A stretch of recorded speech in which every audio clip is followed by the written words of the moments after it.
All right, guys. So the NBA playoffs are heating up, and the best teams are starting to show themselves. So how do I get you involved in the game? You know what you do? Go to our friends at the DraftKings Sportsbook. Enter that promo code DCTV. Bet $5 or more and get $150 in bonus bets instantly. I choose them all. I gotta win. So I do that though at the DraftKings Sportsbook because I'm a smart guy. Go to the DraftKings Sportsbook. Show your basketball knowledge. And then when you're doing that, use my promo code to save a little bit and to get some bonus bets. Bet only $5 or more, get $150 in bonus bets instantly. Download the DraftKings Sportsbook app.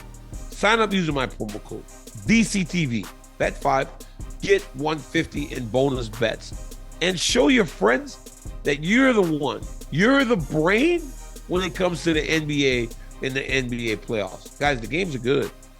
So why don't you get in the game with the DraftKings Sportsbook? Because at the DraftKings Sportsbook, especially when you use that promo code DCTV, that crown is yours. Daniel Cormier! All right, guys. So we're back at it, and I'm in Phoenix, Arizona right now. First off, it's so hot. It's like so hot here. It's amazing, but having fun, doing good stuff down here. But I still got to check in with my people. So I am a guy that while I talk so much, I'm always usually brought up by people. It seems like I've been catching a lot of strays lately. First off, Steve Erceg said he would take me on a run because he would outrun me if there was a zombie apocalypse, which is not true. I would outrun Steve Erceg. Derrick Lewis the other day, which I will get into, was in St. Louis for his fight. And Nina was asking him about who he would like to power slap. Of course, it was me. But the one that obviously is the one that resonates the most with me was the other day, right? Because we're all talking about Jon Jones. We're all talking about Jon Jones, what he's doing, because people seem to want to make it seem like he's afraid of Tom Aspinall, and that's why he's not fighting him. I would not go so far as to say he's afraid of that dude. I think what's happening is he's kind of made his mind up on something and he's just standing with it. He's like, I'm not changing it. I'm going to keep it as it is. I know what I want to do. And part of the reason it was so hard to understand was because Steve wasn't saying anything, right? It had been so long since you had seen him do or say anything in regards to the fight that it seemed like it's Jon talking about the fight, but no one else. Well, Steve went on a podcast the other day, said that for him, it's more about the Jones fight than even the championship belt. And I guess when you're a guy that's had as many belts as Stipe has, it doesn't matter. But when talking about Tom Aspinall, Jones made this statement. He said, it was like in my absence when Daniel Cormier was the champion, it confuses people. That's not a real indication of what was going on. Look, guys, right now, Jon is out due to injury, right? He's out due to injury, so Tom Aspinall is now the champion. I get that. But that's not what was going on when him and I were fighting. So he misrepresented what the situation was. When you are, and plus, like, Tom Aspinall is not the champion because of his absence so much. Tom Aspinall is the champion because he was available, won the belt when Jon got hurt. Well, actually, you know what? Jon was right. Tom is only the interim champion because of his absence. And honestly, he beat me, so maybe I wouldn't have been the champ, but he was disqualifying himself.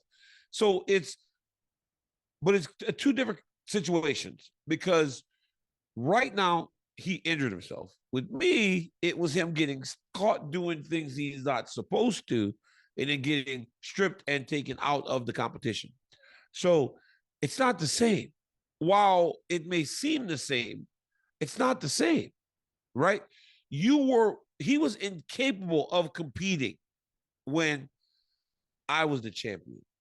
He was not allowed to compete when I was the champion, not due to injury, due to illegal substances found inside of his body. That's just the truth. That's just the truth. Because right now, right, Jones has said he is ahead of the schedule. They said it would be a year and a half before he'd be able to compete. He's so far ahead that he's looking forward. He's back in the gym training. So if he decided today, I'm going to go and I'm going to fight, no, there'd be nothing to stop him. That would be his decision. That would be his decision. Him and his doctors. Whenever him and I were fighting and he kept getting in trouble, he could not go, I'm back in the gym and I'm ready to fight. He couldn't. It was illegal. It wasn't. That's where the situation varies. That's where the situation is different. And that's such a key component to the situations being different. You couldn't have.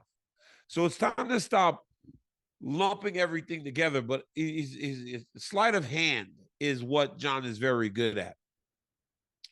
On one hand, people will say he did X, Y, and Z. On the other hand, he'll go, look at this, guys. This is what I have, and this is what I say, so this needs to be the truth. And I'm saying this because now it's time for me to say it's not the same thing. But the reality is, in this situation, I've been more on his side than I am in more situations or in most situations because I think he should fight Miocic. Would I like to see him fight Aspinall? Sure. But he's fought generation after generation of great. What is there really to prove? Miocic would be the last great from the generation that he lived in to essentially foil, right? And up a weight class. Because for a long time, people talked about Jones being a heavyweight. Well, now he is. He's the heavyweight champion. And he's going to fight the guy that was the heavyweight champion. My biggest concern is that Stipe hasn't competed. But when listening to Miocic, he sounds like he's still been working. He sounds like he's still intent on getting the job done. I just wonder physically, is he still able to fight at the level that he was before? My sinus is going crazy. And I don't know. I don't know. I don't know if he can compete at that level anymore. But what I do know is if they could put this fight together in Madison Square Garden, amazing. It would be amazing. Guys, if you think about some of these fights that potentially can land on some of these cards, it would be crazy. You should. I talked about yesterday, will UFC 300 still be the event of the year by the end of the year? But now I don't know, because when you think about the events that we have coming up, Makhachev will fight Poirier. Strickland will fight against Paulo Costa. That's a good fight. Then you got Conor McGregor fighting against Michael Chandler. You still got Israel Adesanya versus Dricus du Plessis out there. You still got Jones versus Miocic still out there. Guys, they're only 12 months in the year, and we're almost halfway through the year. We're almost halfway through the year in a year where there's only 12 months. So if all these fights come off, you and I as fans are in for a great end of 2024, our middle and into 2024. But that's my response. Jones, it wasn't the same thing, bud. So no matter how quickly you are and a magician you are at manipulating and saying this, and the other, that's not the case. It was different. You couldn't compete whenever I was fighting.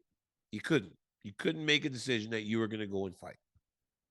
So, yeah, I was a champion for a really long time, too, which is kind of crazy. Derrick Lewis. Love Derrick Lewis. And he said if he had to power slap somebody, it would be me, because he said no to my podcast. And ever since, I've been talking reckless. I got to be honest with you. I don't know that I've ever really disrespected Derrick Lewis. I think what I've done is spoken truthfully about him when the truth needs to be spoken. And I don't think fighters like that. I don't understand why they take such offense to someone saying the truth in regards to their career when it looks like their career is at a point where it's not going in the right direction. Maybe it's time to step away. So when I talk about Derrick Lewis right now, right, and he won the fight last week, and I'm like, well, he still got something there. But if you believe that Derrick Lewis, or if Derrick still believes that he's the same guy from 8 years ago, none of us are the same from 7, 8 years ago. We just don't fight at that level. And guys get better as time goes. But I don't think I've ever disrespected him. I think when those guys say that, they say stuff like, well, maybe it's time for him to retire. Fighters hate hating. They hate hearing that. But sometimes it's the truth. And you know what's the worst part about it is that I'm the one out here saying it publicly, but I swear to God, there are so many people saying it behind the scenes that aren't willing to go forward and go, hey, I think this dude's done.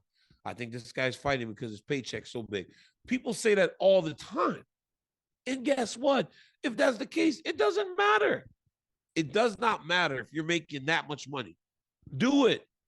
Enjoy yourself, but don't get mad because someone said that you should are looking like you're at the end of the career. It's the truth. We all have to walk away from the thing that we love so much.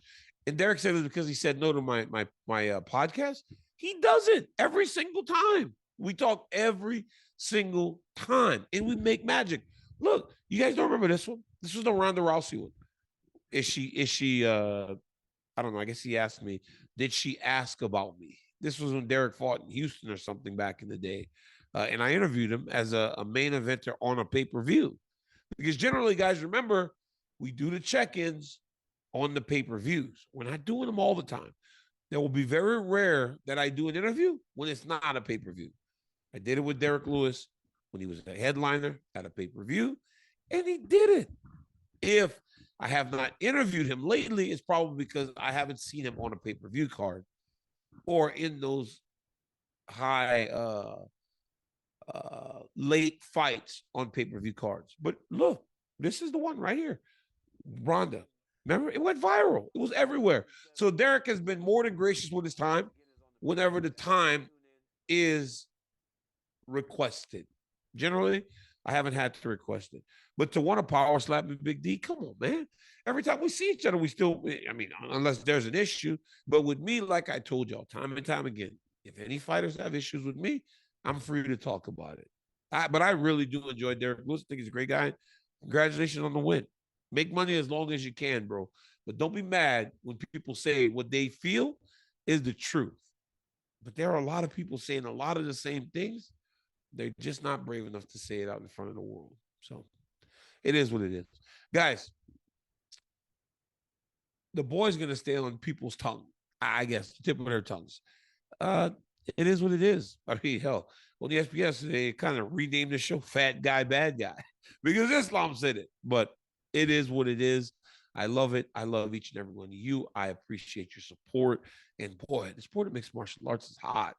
And it's just getting better and better. Till next time, guys, like, subscribe, tell your friends that DC's got a YouTube channel and that y'all need to be tapping into all my content.